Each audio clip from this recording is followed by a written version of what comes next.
Selamat malam semua, salam sejahtera bagi kita semua.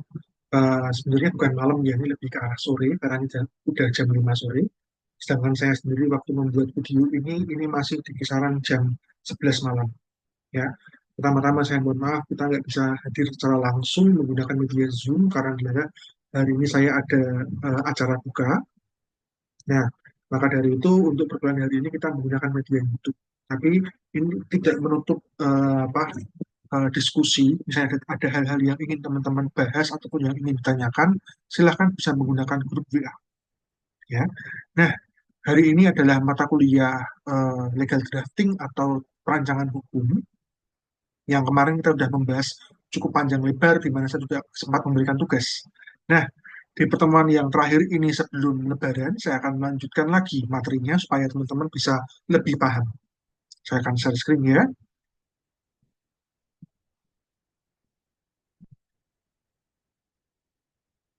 Oke. Nah, kita mulai perkuliahan hari ini dengan sebuah pertanyaan yang sederhana. Yakni, apa sih itu peraturan perundang-undangan? Ini sudah pernah saya tanyakan sebelumnya dan teman-teman sekalian jawabannya cukup luar biasa. Tapi akan saya sedikit terangkan lagi ya, karena di sini saya sudah menggunakan hukum yang ada, yakni pasal 1 angka 2 Undang-Undang Nomor 12 Tahun 2011 tentang tata cara pembuatan peraturan perundang-undangan ya, yang akan teman-teman sekalian banyak buka nantinya, di mana dalam pasal tersebut menjelaskan bahwa peraturan undang-undangan ini adalah peraturan yang tertulis yang memuat norma hukum yang mengikat secara umum dan dibentuk oleh atau ditetapkan oleh lembaga negara dalam pejabat atau pejabat yang berwenang melalui prosedur yang ditetapkan dalam peraturan perundang-undangan, atau dalam hal lain adalah Undang-Undang Nomor 12 Tahun 2011 ini. Ya, elemen-elemen penting yang harus teman-teman sekalian ingat adalah apa? Ini sifatnya pertama tertulis, ya. Terus kemudian sifatnya umum dan mengikat, ya, mengikat orang secara umum. Kemudian dibentuk atau ditetapkan oleh lembaga negara atau pejabat yang berwenang melalui prosedur. Nah, ini penting nih, perlu ditekankan lagi nih, melalui prosedur yang ditetapkan dalam peraturan undang-undangan. Kenapa? Saya bilang melalui prosedur ini sangat penting, karena memang negara kita adalah negara demokrasi, sehingga kita kalau membuat peraturan macam apapun, harus ada dasar hukumnya. Harus ada, apa namanya, dapat dipertanggungjawabkan. Teman-teman sekalian mungkin masih ingat ada yang namanya asas good governance, di mana salah satunya adalah apa? Efektivitas, eh, akuntabilitas, sama transparansi yang paling utama dalam pembuatan peraturan undang-undangan. Jadi harus efektif, harus transparan, sama harus akuntabel, dapat dipertanggungjawabkan. Terutama yang dua tadi ya, supaya dapat dipertanggungjawabkan dan harus akuntabel, dapat dipertanggungjawabkan dan dapat transparan, ini harus melalui proses-proses. Nah, dalam pasal 1 ayat 1 menyebutkan bahwa tahapan-tahapan dalam penyusunan peraturan perundang-undangan itu terbagi menjadi yang pertama perencanaan, ya, perencanaan, next penyusunan, next pembahasan, next pengesahan, penetapan, baru pengundangan. Bahkan setelah pengundangan ini pun ya, tidak bisa langsung lantas tiba-tiba langsung selesai gitu aja, enggak. Harus melalui proses namanya apa? Penerapan hukum di masyarakat, ya. Ini berlaku selama setahun biasanya, atau sesuai dengan jangka waktu yang sudah ditentukan dalam undang-undang, yang dimana kalau misalnya masyarakat ini menolak, memiliki apa, resistensi yang cukup besar terhadap peraturan tadi, dapat ditarik kembali. Oke, nah itulah tujuannya dari pembuatan peraturan undang-undangan. Ya, jadi semuanya ini harus dapat dipertanggungjawabkan, akuntabel semuanya nih. Next ya. Nah, terus kemudian asasnya apa saja? Apa sih asas-asas yang harus dipatuhi dalam pembuatan peraturan undang-undangan?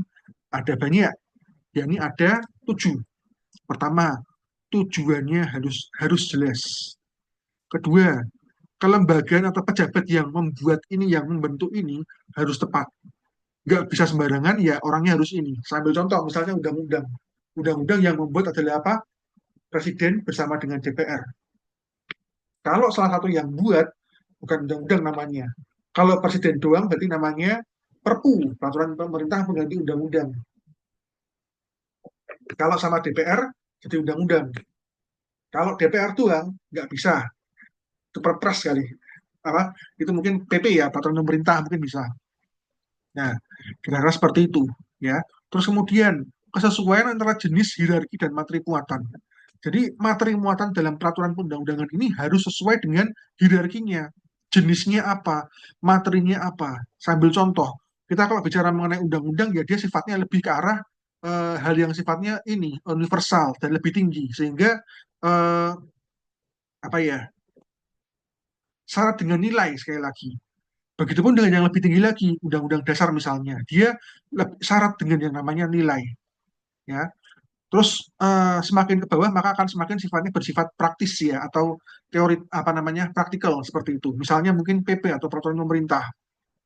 Kalau PP ini sendiri dia lebih ke arah yang sifatnya eh, peraturan yang bersifat apa praktis terkait dengan pelaksanaan undang-undang. Misalnya undang-undang kesehatan, ya ada namanya apa peraturan pemerintah yang berhubungan dengan kesehatan. Misalnya mungkin terkait dengan narkotika, psikotropik dan aditif lainnya dalam hal kesehatan ya misalnya ya dan juga peraturan-peraturan lainnya, peraturan pemerintah lainnya. Sehingga ada hierarkinya dan materinya ini juga harus sesuai ya. Terus kemudian yang keempat dapat dilaksanakan ya. Kalau misalnya ada sebuah peraturan yang kemudian menerapkan bahwa setiap warga negara wajib kena pajak 400%, ya keluar-keluar nggak mungkin dapat dilaksanakan. Jadi pemerintah dalam membuat itu juga harus mempertimbangkan ini dampaknya apa ke masyarakat. Terus kemudian kedaya gunaan dan kehasil gunaan. Fungsinya untuk apa? Tujuannya untuk apa? Kemudian kejelasan rumusannya gimana?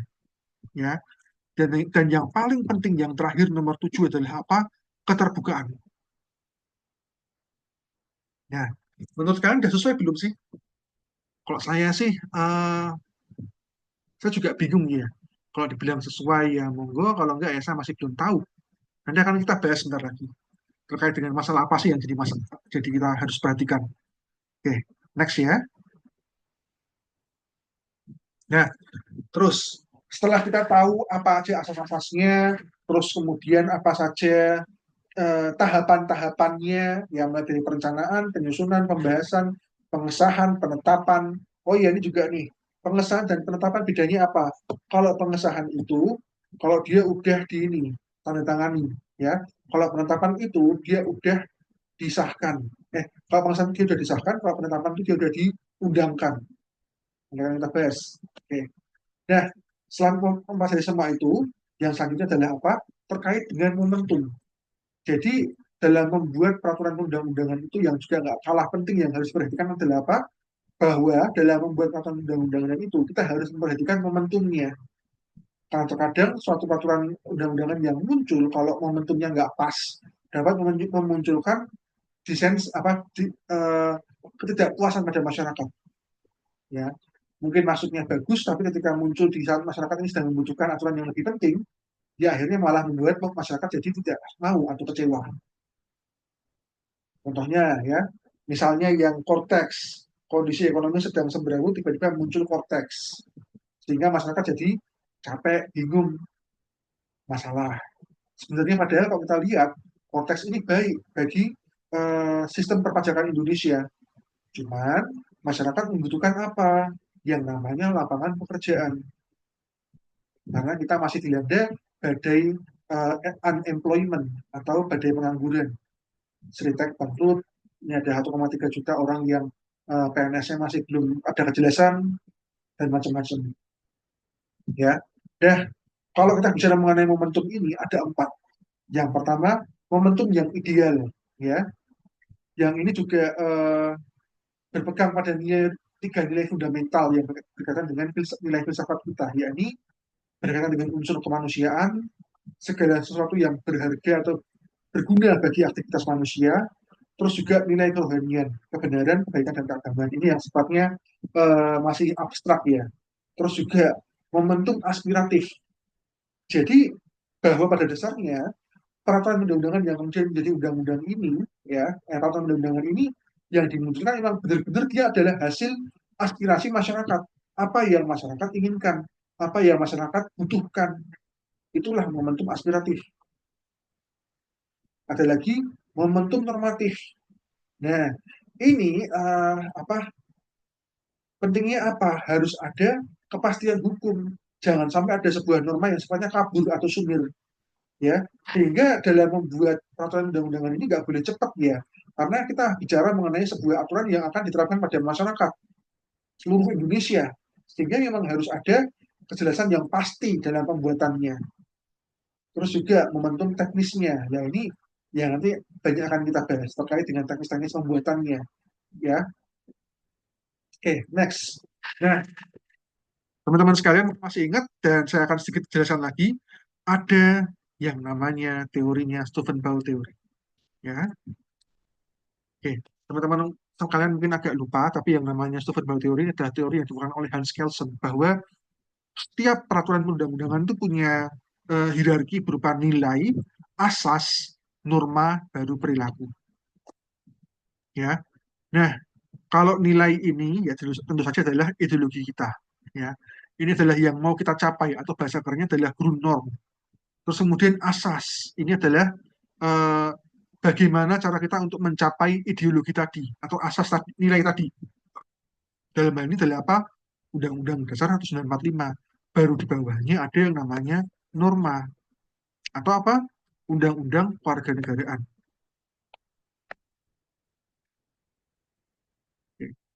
Nah, inilah ya, kita kalau misalnya undang-undang kewarganegaraan ya berarti kayak macam undang-undang, peraturan pemerintah, peraturan presiden, perda, perpres, udah ya, dan lain-lain. Itu yang dibuat oleh warga negaraan. Dan yang terakhir adalah apa? Perilaku atau sikap dan mental warga negara yang ingin kita wujudkan menggunakan norma tadi. Bisa paham ya? Lanjut sekali lagi. Nah, sampai ini aja ya mungkin ya. Oke. Nah, sekarang kita lanjut ke jenis-jenisnya. Materi pembuatan peraturan perundang-undangan. Di sini saya bagi menjadi empat. Yang pertama jenisnya seperti apa, pengertiannya peraturan itu kayak gimana, tata urutannya seperti apa, dan sistematiknya seperti apa. Nah, menurut sifatnya, jenis peraturan terbagi jadi lima. Ya, ada yang pertama yang namanya reheling, ini adalah pengaturan. Ya, ini hal yang sifatnya umum atau abstrak, ya, di mana semua orang ini harus mengikat pada semua orang dan berlaku terus-menerus. Jadi ini nggak merujuk pada satu orang tertentu atau yang sifatnya abstrak ya mungkin cuma nilai dan ini mengikat kepada semua orang yang dan berlaku terus-menerus. Dalam hal ini adalah peraturan undang-undang macam apapun lah. Ini adalah rekening. Yang kedua, beshiking atau penetapan ya. Ketentuan yang bersifat final, individual, konkret ya. Nah, ini adalah keputusan. Nah, ini lebih mengarah pada suatu suatu keputusan yang sambil contoh misalnya ya, ini misalnya keputusan presiden terkait dengan hari raya, eh, keputusan apa ya? Ini bersifat individual ya, dibuat oleh kena pada satu individu atau satu golongan tertentu, sifatnya konkret dan final. Dan terhadapnya dapat dilakukan gugatan. Misalnya katakanlah keputusan tata usaha negara. Nah, itu misalnya. Kayak misalnya katakanlah kalian tidak naik kelas, dapat menggugat. Itu berarti adalah penetapan atau keputusan. Ya. Ada lagi yang namanya Beledsrecht atau peraturan kebijakan. Ini bahasanya kayak diskresi. Nah, ini mungkin teman-teman sekarang masih belum awas ya terhadap hal ini. Jadi ini juga merupakan salah satu jenis dari peraturan. Ya, jadi misalnya katakanlah ya ada sebuah peraturan yang mengatakan bahwa Anda harus berangkat ke kampus harus sampai di ruang perkuliahan sebelum minimal 10 menit sebelum pelaksanaan perkuliahan. Ini pada faktanya tidak seperti itu, ya. Ya, tergantung dengan kesepakatan dosen misalnya. Di sini kenapa bisa seperti ini? Karena memang dosen memiliki kewenangan untuk itu. Ya, Bildungsrecht atau merupakan diskresi adalah sebuah pengejawantahan atau apa ya bahasanya kayak eh, pengertian ya terhadap suatu peraturan kebijakan yang sifatnya demi kepentingan bersama seperti itu. Nah, selain itu juga ada yang namanya material debt. Ini berhubungan dengan hubungan keperdataan pemerintah. Katakanlah pemerintah mau menggunakan jasa swasta ataupun menggunakan eh, jasa pemerintah, menggunakan jasa inilah swasta untuk pembangunan jalan, jembatan atau gedung misalnya. Itu material debt ya. Di sini ada perbuatan hukum perdata yang dilakukan oleh pemerintah. Nah, selain ini juga ada yang namanya terakhir tetapan atau yang bahasa kami yang kita kenal adalah vonis. Ini berhubungan dengan keputusan di pengadilan, ya. Jadi seseorang yang datang ke pengadilan, entah itu urusan pidana dan perdata, dan kemudian muncul keputusan atau tetapan, maaf ya bukan keputusan ya, muncul tetapan ya atau vonis yang kemudian kalau dia udah nggak ada upaya hukum terhadapnya, dia memiliki apa namanya kekuatan hukum yang sifatnya tetap. Nah, seperti itu. Kalau secara bentuknya ada yang sifatnya tertulis, itu jelas, ya. Ya ini yang dibuat secara tertulis oleh badan atau lembaga yang berwenang. Misalnya undang-undang atau Perpu, PP, Perpres dan Perda. Kalau yang tidak tertulis ada yang namanya peraturan yang tumbuh dari kebiasaan adat atau konvensi ketatanegaraan atau hukum adat. Nah, kira-kira seperti itu, ya. Ini kita ini dulu aja. Ini berarti jenis peraturan yang sifatnya dan kemudian bentuknya. Nah, terus kemudian berkaitan dengan perkuliahan hari ini, teman-teman sekalian, ada beberapa hal yang harus kita kaji lebih dalam, ya. Nah, mungkin teman-teman sekalian ini akan saya sedikit kembali sebentar ke dalam uh, peraturan perundang-undangan, ya. Tahapan pembuatan peraturan perundang-undangan. Saya akan lebih balik sebentar. Nah, tahapan pembuatan peraturan perundang-undangan itu nggak sederhana. Pertama mulai dari tahap perencanaan. Perencanaan adalah apa? Pemerintah dalam hal ini DPR mendapatkan masukan dari aspirasi masyarakat. Aspirasinya bagaimana? Nggak lantas orang-orang datang terus kemudian ngomong, Pak, saya mau dibuatin undang-undang ini. Nggak seperti itu. Mereka melalui sebuah dokumen bernama naskah akademik. Ibaratnya kayak artikel ilmiah seperti itu. Nah, inilah ya, perencanaan ini penting. Kenapa? Karena ini menunjukkan ada aspirasi dari masyarakat yang kemudian salurkan oleh pemerintah, ya, yang diterima oleh pemerintah. Sehingga kalau dalam tahap perencanaan ini aja udah nggak bisa, otomatis ya kacau semua nih masalah. Ya, ini tahap pertama dulu. Nah, naskah akademik itu formatnya seperti apa? Teman-teman sekalian, kalau mungkin ikut mata kuliah saya MPPH, pernah saya ajarkan ya bahwa cara menulis naskah akademik itu seperti apa ya? Simpelnya kayak artikel ilmiah aja ya.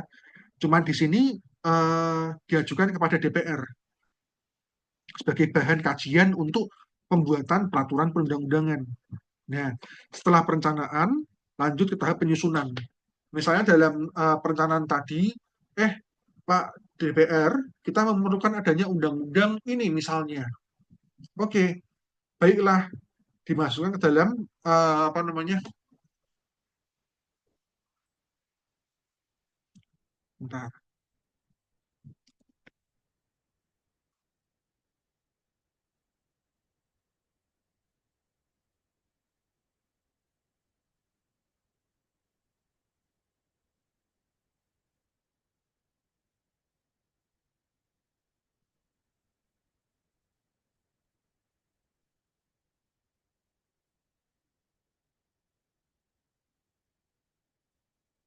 Nah, dimasukkan ke dalam komisi yang berwenang dalam hal ini supaya untuk dapat dilakukan tahap ketiga yakni pembahasan. Oke, ada naskah akademik yang kemudian membahas bahwa kita perlu adanya hukum ini misalnya. Ya, terus kemudian ini memunculkan adanya rancangan undang-undang terkait dengan hal ini misalnya. Ya, terus kemudian ini dibahas di meja DPR. Gimana nih, perlu nggak? Oke, kalau perlu kemudian kita melakukan pengesahan. Sebentar.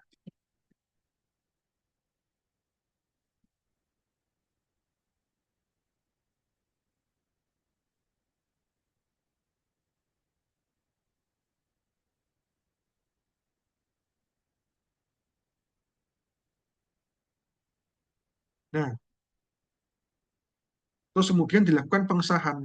Pengesahan ini adalah tahap di mana presiden ini sudah memberikan persetujuan terhadap rancangan undang-undang tadi yang sudah dibuat bareng sama DPR dengan presiden. Ya, di sini presiden membubuhkan tanda tangannya di RUU, kemudian disahkan paling lambat 30 hari setelah RUU disetujui bersama. Pengesahannya nih ya. Nah, terus kalau penetapan itu adalah ini lebih ke arah berhubungan dengan peraturan yang diterapkan oleh presiden. Dalam hal ini Perpu, peraturan pemerintah pengganti undang-undang ini yang diterapkan dalam keadaan darurat. Kalau pengundangan itu ketika nanti kalau udah melalui pengesahan ataupun penetapan ini udah eh, melewati batas waktu yang udah ditentukan. Misalnya nih, kalau dalam hal pengesahan udah lewat 30 hari setelah ditandatangani, maka berarti dia udah in action atau sudah berlaku. Kalau penetapan dalam hal ini karena memang sifatnya darurat, ketika udah disahkan oleh presiden, ya udah langsung keluar jadi undang-undang. Ya, ini nanti semua diatur sesuai dengan peraturan undang-undang di pasal eh, di Undang-Undang Nomor 12 tahun 2011. Ya, kira-kira seperti itu. Nah, tapi teman-teman mahasiswa sekalian, baru-baru ini ada permasalahan penting yang harusnya kita perlu kaji dan kita harus pahami bahwa ini adalah sebuah permasalahan yang kejadian dalam Indonesia saat ini yang perlu menjadi perhatian terutama bagi kita mahasiswa hukum yang harusnya kritis dan awas terhadap hal ini. Apa sih itu? Oke, saya akan share screen.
Oke, mohon maaf agak lama. Oke, saya akan share screen.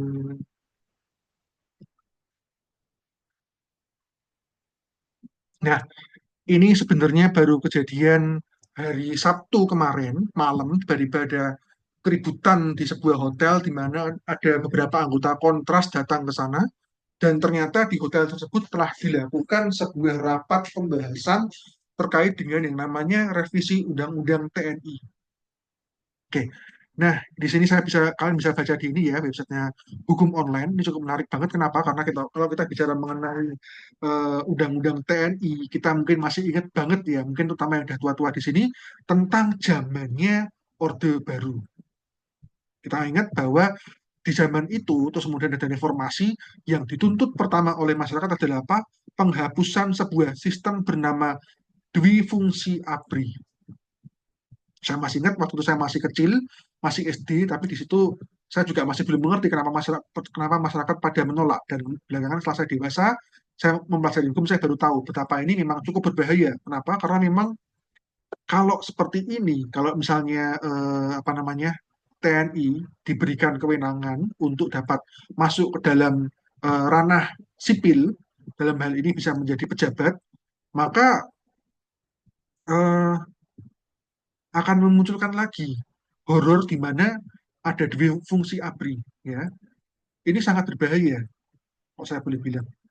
Dan kalau saya melihatnya di sini saat ini pemerintah masih mengkaji, menggodok. Ada yang bilang juga, oh enggak kok, ini enggak masalah dui fungsi, kita cuma membahas masalah pensiunan atau apa. Tapi kita juga nggak tahu, karena sampai sekarang masih terkunci dan masih belum ada kejelasan apa sih. Tapi yang jelas DPR menjanjikan bahwa RUU TNI ini akan selesai sebelum Lebaran. Nah, tapi yang akan kita jadikan pembahasan hari ini adalah apa? Terkait dengan yang namanya dui fungsi ABRI. Ya, teman-teman sekalian. Jadi yang pada dasarnya kalau kita bicara mengenai Angkatan Bersenjata Republik Indonesia, ya, mereka adalah garda terdepan kita dalam invasi terhadap negara lain. Ada negara menyerang kita, TNI yang bergerak. Ada hal-hal yang mungkin kayak terorisme dan lain-lain, TNI juga yang ABRI juga yang bergerak. Dan ini juga sudah seperti itu bahkan di negara-negara lain juga. Cuman yang menjadi permasalahan adalah apa? Bagaimana dengan kajian terkait kalau misalnya orang-orang TNI, orang-orang ini TNI ini kemudian masuk ya ke dalam ranah sipil, katakanlah masuk sebagai pemerintah, ya, menjabat sebagai mungkin katakanlah Dirut Pertamina ataupun juga beberapa instansi-instansi negara lainnya. Kenapa saya bilang ini berbahaya? Karena eh, tentara itu adalah apa ya? Mungkin ini agak ini ya. Simpelnya sih kalau tentara ini tugasnya itu adalah menjaga keamanan negara. Kalau mereka sampai ikut campur dalam masalah yang sipil, ini juga menimbulkan pertanyaan terkait dengan bagaimana kedaulatan kita. Terlebih saya juga mungkin kalau ambil contoh ya, di Myanmar itu sempat ada yang namanya junta militer, ya. Karena apa? Kekuasaan militer ini sangat kuat sehingga dapat menggulingkan pemerintahan yang sah. Ini masalahnya, ya. Nah, berkaitan dengan hal ini dan berhubungan dengan perkuliahan kita hari ini, nah, maka saya minta tolong teman-teman sekalian, silahkan gunakan voice note untuk merekam suara Anda, jangan lupa sebutkan nama dan NPM, dan kemudian teman-teman sekalian coba berikan saya pandangan Anda terhadap wacana RUU TNI ini yang kemungkinan akan ada pengembalian dui fungsi ABRI. Menurut Anda setuju nggak dengan adanya dui fungsi ABRI ini? Oke ya, silahkan coba. Saya pengen dengar pendapat teman-teman sekalian. Seperti apa sih, ya? Dan kemudian minimal 1 menit ya. Nah, itu aja. Oke, kira-kira untuk perkuliahan hari ini sampai di sini saja, ya. Karena besok Kamis kita masih ketemu ya untuk mata kuliah hukum laut kayaknya. Ya benar kan ya? Besok Kamis kita masih ketemu untuk mata kuliah hukum laut. Saya usahakan bisa masuk. Terus saya rasa itu sudah bukan hari ini. Saya ucapkan terima kasih yang sebesar-besarnya telah mengikuti perkuliahan dari awal sampai akhir. Ini menggunakan media YouTube dengan media live ya, sehingga teman-teman sekalian nggak sampai skip. Dan akhir kata, selamat menunggu waktu berbuka. Sekian dan terima kasih. Wassalamualaikum warahmatullahi wabarakatuh.